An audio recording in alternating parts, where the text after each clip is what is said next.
in Papua near Darwin. Now, Anthony Albanese was also critical of Liberal frontbencher James Patterson after he pushed the government to explain what they knew about the potential deal and when.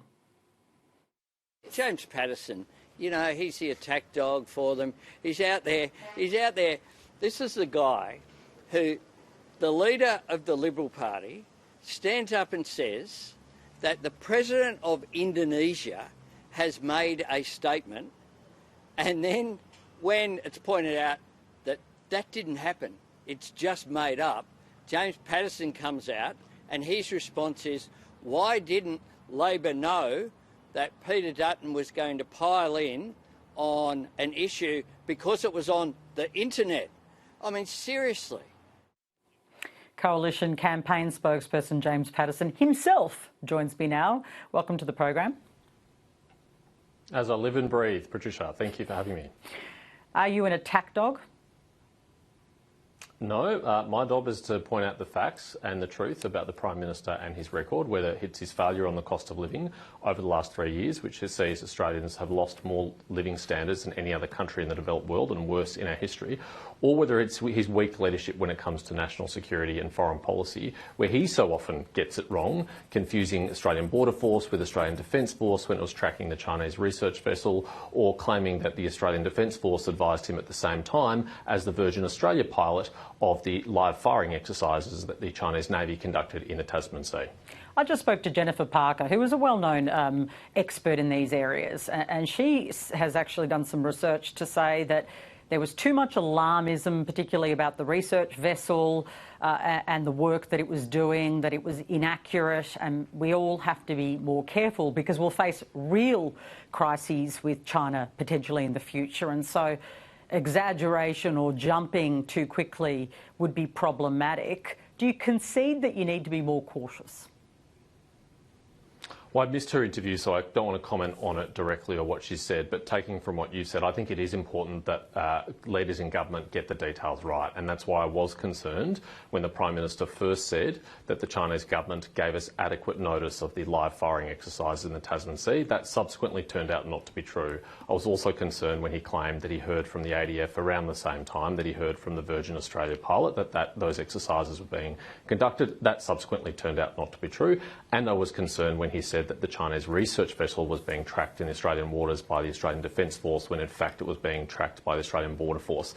Now let's remember he's the Prime Minister. He chairs the National Security Committee of Cabinet. He has access to our entire intelligence and military apparatus at his fingertips. He's regularly briefed to a high level of classification on sensitive national security issues, and he can't get the details right, and I think that is a concern for Australians. OK, but just this week you've had two pretty high-profile moments. Peter Dutton over the Indonesian president, whether he knew of a request in relation to Russia, and also Bridget McKenzie on this program yesterday in relation to comments about China and Russia. Is the same obligation should you be held to the same obligation in relation to details? Well, one thing that will be helpful with those details is if the government abided by the caretaker conventions and provided us with the briefings that we've requested that we are entitled to. When there are significant foreign policy or national security developments in an election campaign, the caretaker conventions dictate that briefings be provided to the opposition, because it is important that we have an equal understanding to the government of the challenges Australia faces, because this election could go either way and we may soon have to be making big decisions in the national interest. But to my substantive question, so it's which not was, adequate. Is there an obligation on the opposition? I understand your critique of the government, but is there also an obligation on your side to be more careful and accurate?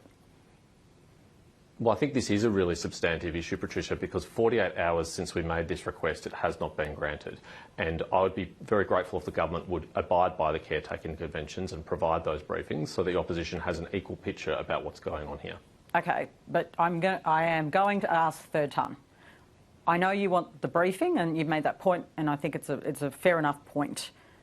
But to the question of whether there should be a higher obligation on you as well, you want to form government, do you agree, yes or no? Well, of course, there is an obligation on all of us to get the facts right and to be informed of the facts, none more so than the Prime Minister. We certainly won't be taking his advice on getting the facts right on national security, given the examples I just gave you, where he has got it wrong himself as the Prime Minister, who has the benefit of the access to all those briefings and all that intelligence. So you're saying maybe you would have got more details right if you were getting more briefings? Is that what you're suggesting? Well, in an election campaign, politicians are throwing questions all the time. We have to respond to breaking news events that are often incomplete pictures, and voters expect us to respond in a timely way to those questions. And that's what happened. Occasionally people misspeak. It's not unknown of in government or opposition, as I've pointed out to you. But one thing that would be helpful, and I think in the national interest, is to make sure that we have access to those briefings so we have an equal opportunity to be informed about things that are being developed. I mean, the Prime Minister has skirted around this today, but it is still not clear to me whether he believes this offer was made or this request was made from Russia to Indonesia. He's implied perhaps it wasn't.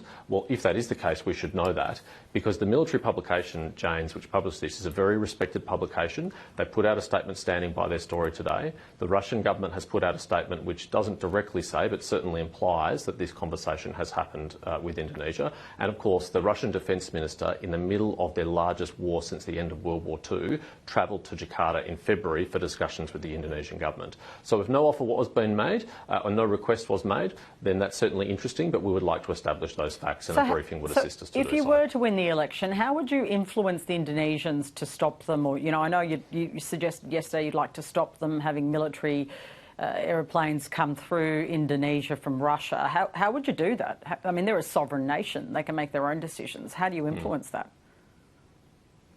You're absolutely right, Patricia. They're a sovereign nation and we respect their sovereignty, and we deal with them as an equal partner. And the relationship between Australia and Indonesia on national security is very wide and very deep. We cooperate on people smuggling, on anti-narcotics trafficking, on counter-terrorism and a range of other areas. And as part of that deep and broad relationship, there is give and take. We understand what's important to Indonesia's national interest, and we make accommodations for their national interest, and they understand what's important to our national interest, and they make accommodations to our national interest. That's part of a mature bilateral relationship from partners in the region who don't always share an exact same perspective, but have that shared interest of making this neighbourhood safe for all of us. And so we'd maturely engage with Indonesia and explain to them why it is important for us that there are no Russian aircraft access in our region, and why that would be very detrimental to our national security interests.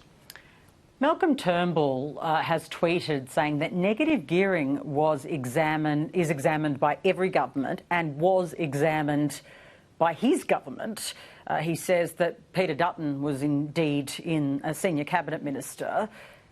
So in the points that you've been trying to make today, the opposition's been raising questions about the Labor Party looking at those options. Didn't it also happen when there was a coalition government?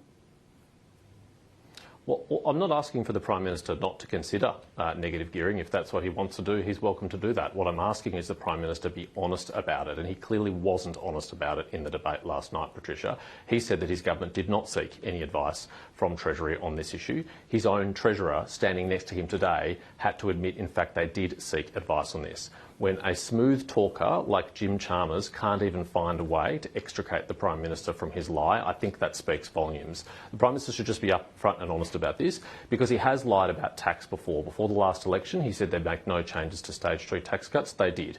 Before the last election, he said they'd make no changes to superannuation taxation. They've sought to in this parliament. And so Australians are entitled to question his motives when he lies about seeking advice from the Treasury about negative gearing and capital gains tax discounts.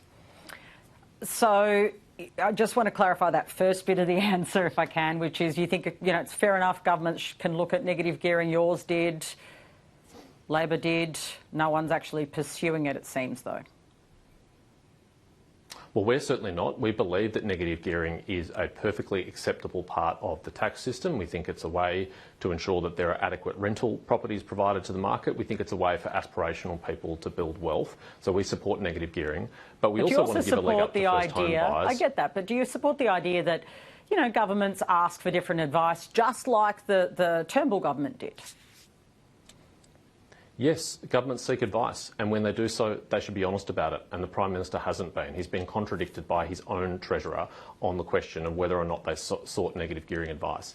And the question we're entitled to ask is, given that he wants to lie about that, given that he wants to hide it, what is his motivation? Why is he doing it? Is it the same reason that he lied before the last election about superannuation taxation? Is it the same reason that he lied before the last election about stage 3 tax cuts? Is he trying to obscure a secret agenda from the Australian people to in fact make changes on negative gearing or capital gains tax discounts? We know there are many Labor backbenchers who supported it. When the Treasurer was flirting with it last year, a number of Labor backbenchers went public and said that'd be a good idea and we should do that. I know, so people on your side of politics that support changing negative gearing.